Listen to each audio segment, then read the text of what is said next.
Aqui não tem lado, tem informação, análise e espaço para quem tem proposta. Eleições com credibilidade é na Guardiã da Notícia. Modo Eleições 2026 ativado. De volta na programação multiplataforma da Guardiã da Notícia. Para você que nos assiste e também nos acompanha pelas ondas do rádio, nosso Poder em Movimento. Para quem está no centro do poder, onde nós estamos hoje, em São Bernardo do Campo, aqui no Grande ABC, na Praça da Matriz, trazendo os candidatos direto da sua cidade de origem. Boa noite, Fabi Teixeira, minha colega de bancada, minha parceira, minha parceira que está aqui comigo todos os dias, de segunda a domingo, para trazer as informações para vocês que nos acompanham e querem saber o que está acontecendo no Brasil, no estado de São Paulo e principalmente no jornalismo regional. Vamos lá, Gabi, minha parceira, vamos para mais uma sabatina direto aqui de São Bernardo do Campo, na Praça da Matriz, levando informação, porque esse é um espaço que a gente pensou justamente para você, eleitor, para que você ouça as propostas dos candidatos, tanto a deputado estadual quanto a deputado federal, e escolha realmente candidatos que te representem, que as propostas deles realmente façam sentido para você e também para a sua região. E hoje aqui, né, na nossa sabatina, quem temos, cara? O nosso terceiro convidado dessa noite e sabatinado é o candidato a deputado federal pelo partido Avante, é o Diego Tavares. Ele é advogado, é nascido e criado em São Bernardo, contou aqui um pouquinho pra gente que nasceu e mora até hoje no bairro do Baeta, ou seja, esse é um batateiro raiz, Fabi. Muito bem, então vamos conversar com o batateiro raiz, primeira eleição, certo? Primeira eleição.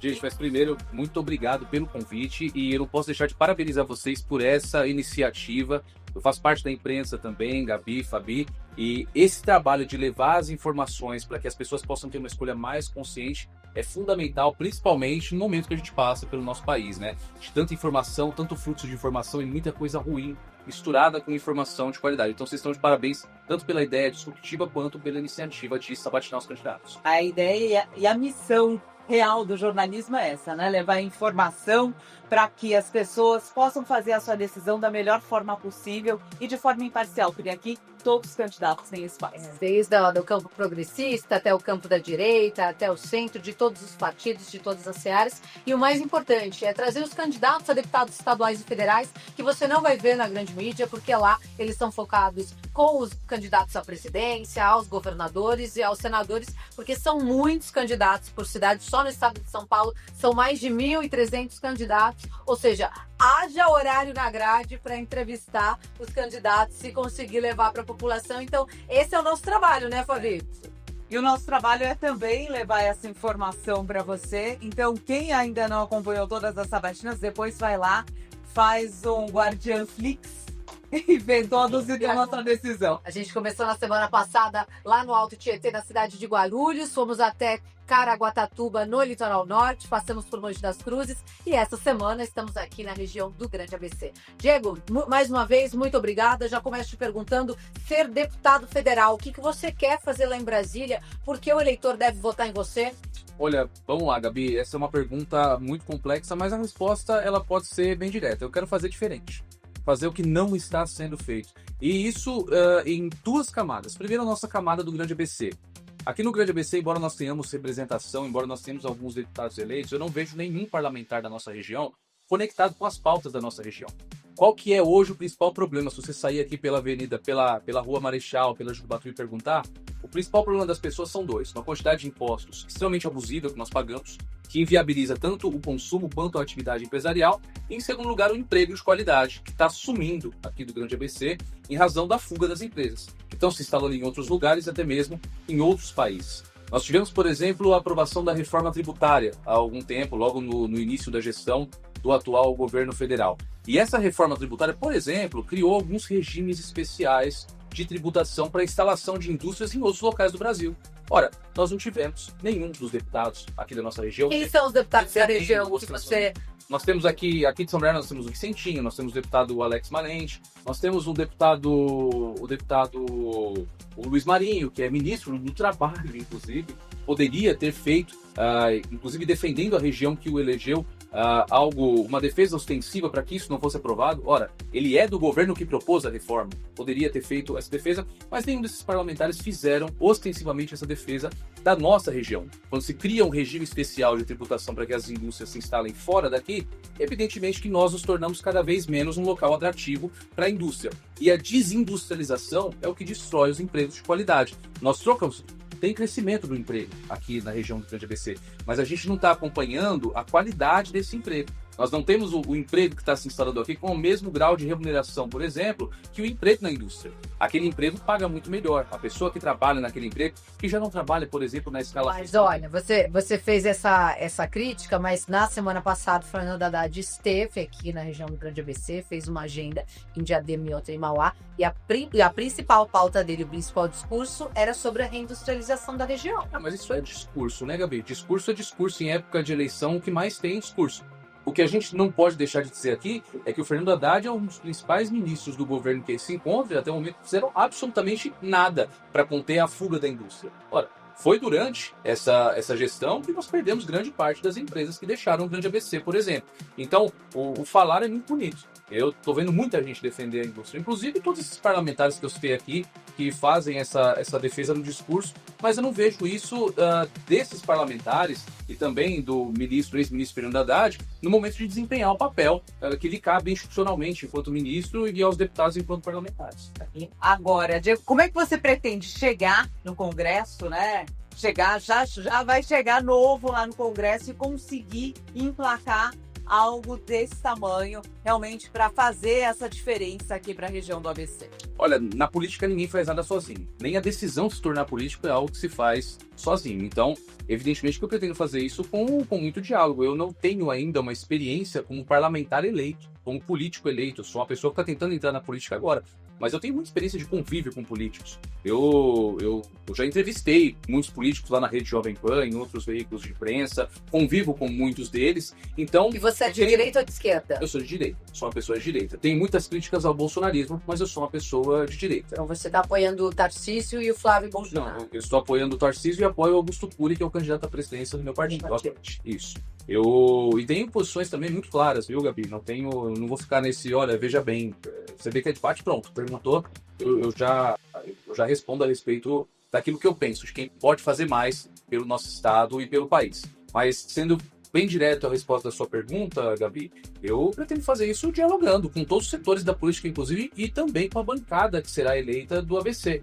Eu pretendo trazer isso como a principal prioridade dessa bancada, inclusive se algum desses parlamentares que eu citei forem reeleitos. Nós temos aí outros quadros disputando as eleições, e eu espero que todos eles tenham também essa preocupação. E como convencer o eleitor? Qual que é o seu projeto? Qual é a sua proposta? Olha, eu pretendo convencer o eleitor sobre a necessidade de qualificação do debate. Eu sei que a minha campanha, por exemplo, é uma campanha menor que a de muitos dos meus adversários, até porque eu sou um estreante, né? Mas quem que é seu eleitor?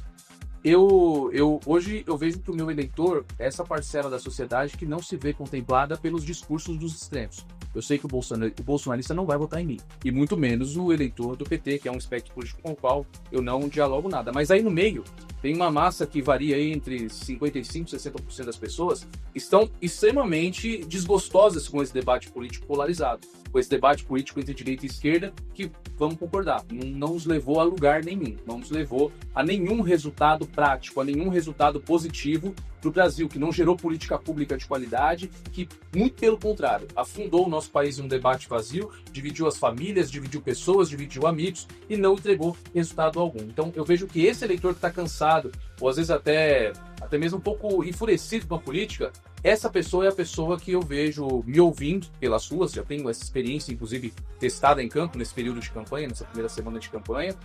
Essa pessoa, quando me ouve, ela tem uma boa propensão a votar em mim, porque eu montei uma candidatura que não é uma candidatura vazia. Eu elaborei propostas, eu sei para onde eu quero ir, eu sei aquilo que eu quero fazer e eu sei como que eu vou fazer. Então, eu pretendo vencer pela qualidade, convencendo o eleitor pela minha qualidade.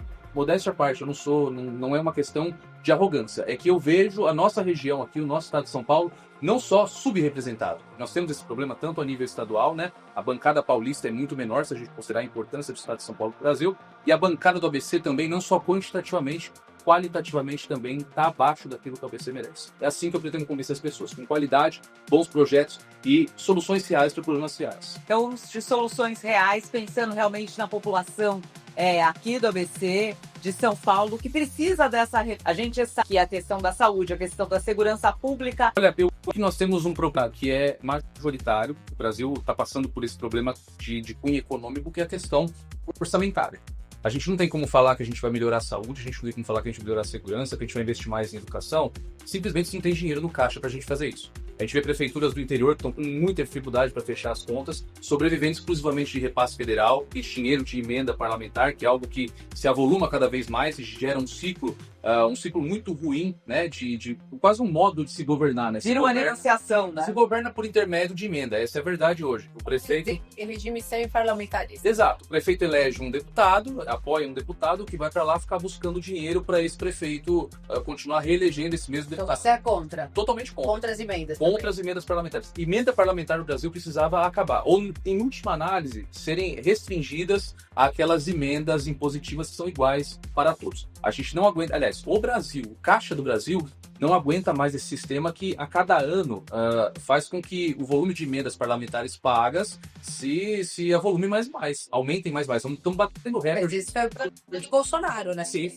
do governo do Bolsonaro. Bateu o recorde e agora o governo Lula está batendo o recorde do recorde. E repito, esse é o debate que não nos leva a lugar nenhum. Eu tenho todas as críticas a respeito do governo de Jair Bolsonaro. Avalio que foi um governo melhor do que o atual governo. Enfrentou uma pandemia, mas enfim, tem muitas críticas a fazer. Mas, candidato, o senhor tem algum projeto concreto? Alguma proposta real? Tem muitas. Na questão orçamentária é essa. Primeiro, a gente tem que limitar as emendas parlamentares. Isso já está, inclusive, publicado nas minhas redes sociais, publicado no site oficial da minha campanha. Ainda sobre o orçamento, nós precisamos rever os regimes especiais criados pela reforma tributária. A gente precisa diminuir a quantidade de exceções para quem está na regra geral pague menos impostos. A gente precisa ter uma cláusula que existe em muitos sistemas tributários internacionais, que é a Sunset Clause, comércio. Você precisa reavaliar. Você precisa reavaliar periodicamente esse benefício concedido, porque se esse benefício não está gerando riqueza para o país, esse benefício não tem por que existir. Mas, candidato, você tem propostas reais, projetos para o eleitor? Sim. Meu plano de propostas se fundamenta em 4 pilares: impostos, segurança pública, reforma do judiciário e a industrialização do grande ABC.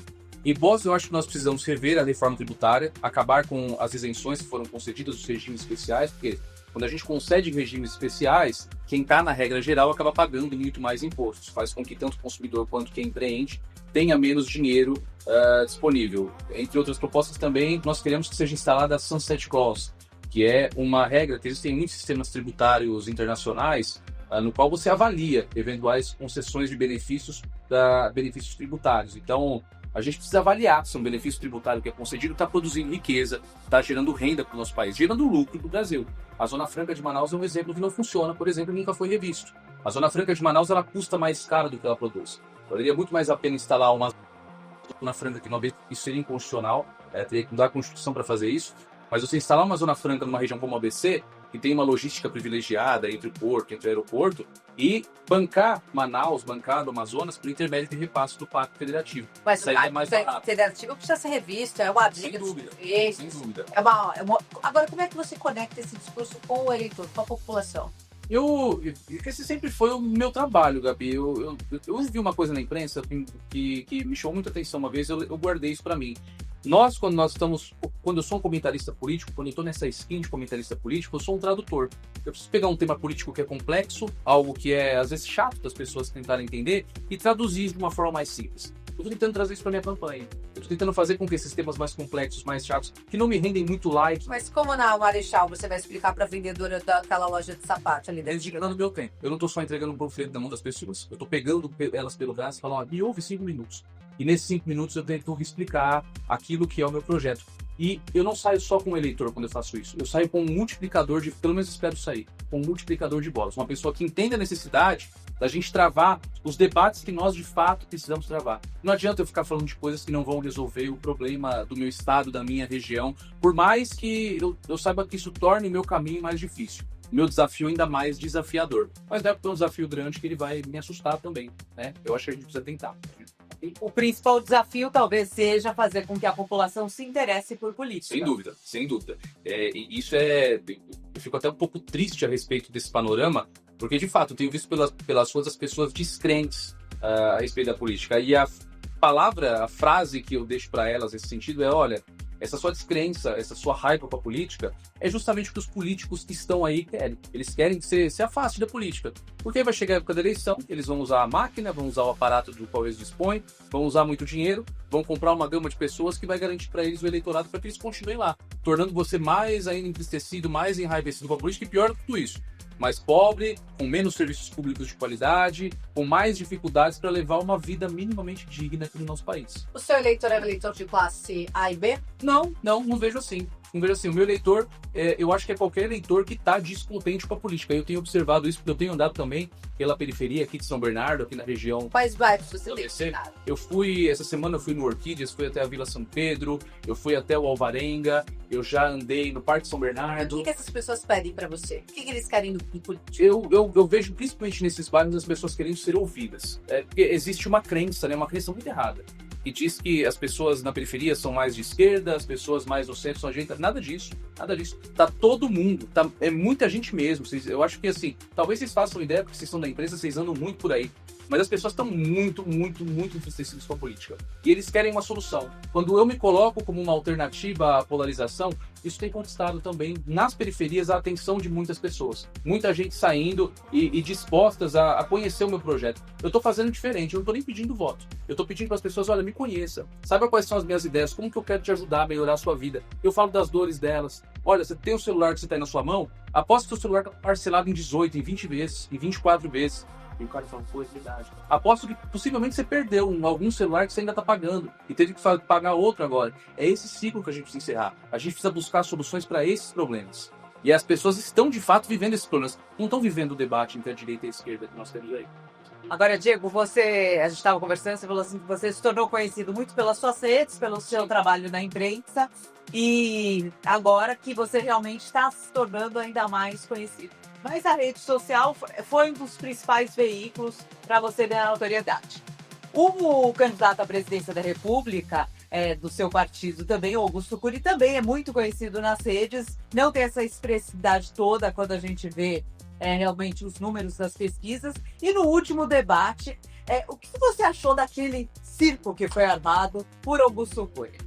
Olha, independentemente da posição que fez o Augusto, eu acho que nós tivemos o pior debate da história da democracia recente no Brasil. Mas vai entrar, não entrar? Você não acha que foi uma estratégia de marketing? Com certeza. Social? Sem dúvida nenhuma.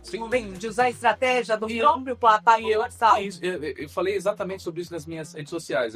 A frase que eu utilizei foi: o Pablo Marçal deve estar orgulhoso do Augusto Cury. Eles têm uma proximidade, o Pablo Marçal, inclusive, teceu elogios à candidatura do Cury. O Cury é um brasileiro que eu acho que assim seria o presidente ideal do nosso país. Um homem que venceu na vida privada, que construiu uma fortuna na vida privada, sem enganar ninguém, sem precisar fazer contrato público duvidoso, sem nada disso. É um brasileiro que é conhecido em mais de 90 países. Então ele seria não só um bom presidente pelas ideias que ele tem, ele seria um brasileiro a ser tomado como exemplo por todos os outros brasileiros que olham... Mesmo usando estratégia de marketing, do debate? O marketing é parte de qualquer campanha, Gabi. É parte de qualquer... Eu não censuro o Cury por ter feito o que fez, porque o desafio do Cury é um desafio semelhante ao meu. As pessoas precisam saber que ele é candidato. E ele conseguiu atingir esse objetivo. Não acho que vale tudo para isso. Mas eu acho que o Cury não transpassou nenhuma linha. Dizer que não vai ao debate, depois ir ao debate, eu tenho certeza que... Ele vai vir andar com você aqui no ABC? Nós estamos já tentando fazer essa agenda, e inclusive uma agenda com a nossa imprensa aqui, que faz, repito, um trabalho muito valoroso, para que ele possa também dizer quais são as ideias dele para o ABC. Já conversei com ele a respeito disso, ele fala muito sobre a reindustrialização, também vê essa necessidade. Então ele vai estar comigo aqui no ABC, sim. Agora, essa expectativa, né? A gente acompanhando lá o debate do que aconteceu, que realmente aqui o nosso objetivo é que as propostas sejam apresentadas, que a população tenha realmente essa oportunidade de votar realmente em quem as represente. Não fica sempre um discurso muito vazio de que eu vou chegar, eu vou fazer, eu vou realizar, porque você já esteve nesse lugar do eleitor também. Sim. E não se sentiu representado. Como mudar isso, Diego? Olha, eu acho que é o que eu digo que é o trabalho social do candidato. Eu acho que a pessoa que ela quer se candidatar a um cargo público, e todo mundo que tiver no gozo dos seus direitos políticos lá, conforme as regras constitucionais, tem que ter esse direito sim, mas eu acho que a gente tem que desempenhar esse papel de conscientização. É o que eu digo, eu tenho falado para as pessoas o que eu quero fazer, e não só o que eu quero fazer, como eu quero fazer. Mostrando mesmo qual é a minha proposta, aonde a minha proposta vai mexer. Não adianta eu vir aqui só e fazer como muitos candidatos fazem, infelizmente. Olha, eu sou o cara que vai ajudar a trazer mais saúde, mais educação e mais segurança. Ah, como você vai fazer isso? Melhorando a saúde, a segurança e a educação. Não, a gente precisa de proposta concreta, a gente precisa saber como a coisa vai ser feita, qual que é o impacto, a gente precisa de número, porque política pública a gente não mede por boa intenção. Política pública a gente mede pelo impacto real que ela tem na vida das pessoas. E eu pensei em tudo isso para elaborar o meu plano de propostas. Então, quando eu falo que eu quero mexer para que as pessoas paguem, eu quero propostas de lei para que as pessoas paguem menos impostos, eu sei como eu vou fazer isso. Já disse aqui algumas coisas, revendo, por exemplo, a questão das isenções tributárias, tentando criar uma regra de teto constitucional absoluto para que nós não tenhamos mais super salários na nossa república, porque isso é uma coisa que só existe no Brasil. Pouquíssimos outros países têm, e quando tem, são autoridades muito selecionadas que conseguem furar o teto remuneratório. A gente precisa mexer nessa questão tributária, a gente precisa ter mais tecnologia no processo da segurança pública, a gente precisa ter penas mais duras, a gente precisa garantir que a pessoa que comete um crime seja... Você é a favor da redução da maioridade Eu sou penal? a favor da redução da maioridade penal, completamente a favor. Mas não só da redução da maioridade penal, porque isso é como dizer que eu sou a favor que as pessoas não joguem nas bets. Não adianta eu ser a favor disso, a gente precisa saber como construir isso. Não adianta a gente ser a favor da redução da maioridade penal se a gente não tem um aparato de presídios, por exemplo, um sistema carcerário que comporte mais presos. Nós já estamos em déficit das vagas em presídios. O Brasil precisa construir presídios. Como parlamentar, eu tenho condição de propor esse debate, estimular esse debate. Não se faz presídio por proposta de lei, por projeto de lei, nem por PEC. Mas a gente pode, como parlamentar eleito, ter mais voz e propor alguns debates. Assim como eu pretendo propor o debate aqui no Grande ABC da retomada da questão da ferrovia, que liga o ABC à Baixada Santista, para a gente desafogar o sistema Anchieta Imigrantes. Tem um projeto, inclusive, do Porto Seco, lá em Santo André, Exato. parado por conta de licença ambiental. E não só por conta de licença ambiental, também por falta de representatividade de parlamentares que comprem essa briga, que estimulem o debate, que façam com que esse tema esteja toda hora ali na cabeça das pessoas. Eu acho que o parlamentar também tem esse papel. Então a gente precisa de conexão com os reais problemas que o nosso país enfrenta. E, novamente, não só uma conexão populista dizendo que a gente vai melhorar as coisas sem dizer como. A gente precisa, de fato, construir projetos. O parlamentar ele tem que ser julgado não pela quantidade de emenda que ele trouxe, porque isso é o mínimo que se faz, né? Principalmente considerando o volume de emendas parlamentares que nós temos. O parlamentar tem que ser julgado pela sua capacidade legislativa, pelo trabalho no poder legislativo, pelos relatórios que ele aprova, pelas propostas de lei que ele consegue aprovar, pela influência que ele desempenha no Congresso Nacional. E não, enfim, simplesmente por ser um despachante de dinheiro, ou muito menos do que isso, né? Por ser um influencer político, por ter muitos seguidores e criar conteúdo legal sobre política. Ótimo, candidato. Agora o senhor tem 1 minuto para convencer o seu eleitor que o senhor é o melhor candidato a essa eleição. Olha, muito obrigado pela sabatina mais uma vez. Foi um prazer estar com vocês aqui novamente numa ideia tão disruptiva. E o que eu tenho a dizer para quem nos acompanha nesse momento, para quem vai ver esse vídeo depois, é que vocês estudem e comparem as propostas dos candidatos aqui do Grande ABC. Que quem é do Grande ABC, vote em candidatos aqui do Grande ABC. E por que eles devem me escolher? Porque eu não tenho dúvida que as propostas que eu tenho estão indo ao encontro dos problemas que o Grande ABC enfrenta, que o nosso estado de São Paulo enfrenta. Eu não estou na política desde sempre, eu encarei a vida privada, eu montei o meu próprio escritório de advocacia do zero, eu fui parar nos principais veículos de comunicação do Brasil também, sem a indicação de ninguém. Então, eu construí a minha vida no privado e isso me dá senso de realidade. Eu conheço os problemas da sua vida, eu sei pelo que você está passando, comerciante, consumidor, e eu sei como te ajudar. Eu não estou na política desde os meus 20 anos de idade, desde os meus 19 anos de idade. Isso não deslegitima ninguém a concorrer, mas eu acho que tira dessas pessoas o senso do que é a vida real. Então, eu peço para que os nossos telespectadores aqui hoje votem no Diego Tavares, do 7066, porque eu conheço os seus problemas e eu sei como resolvê-los. Quero agradecer a participação do candidato Diego Tavares, do Partido Avante, que é daqui de São Bernardo do Campo. Lembrando que esse conteúdo vai ficar disponível no nosso portal também, aguardiandanoticia.com.br, e você também pode ouvir no nosso KK News na programação da Rádio Guardiã. Muito bem. E continue com a gente, porque tem mais sabatina hoje aqui direto da Praça da Matriz em São Bernardo do Campo. Lembrando sempre, aqui na Guardiã é jornalismo regional com alcance global. Até mais. Quer estar sempre atualizado com o que acontece na sua região? É fácil. Escaneie o QR Code na tela e conecte-se ao conteúdo exclusivo de A Guardiã da Notícia. Jornalismo regional, informações em primeira mão e as músicas que você ama ouvir. Sintonize também na rádio FM 82.3 ou acesse pela web. Tudo isso na palma da sua mão, a qualquer hora, em qualquer lugar. Grupo A Guardiã, conectando você ao futuro.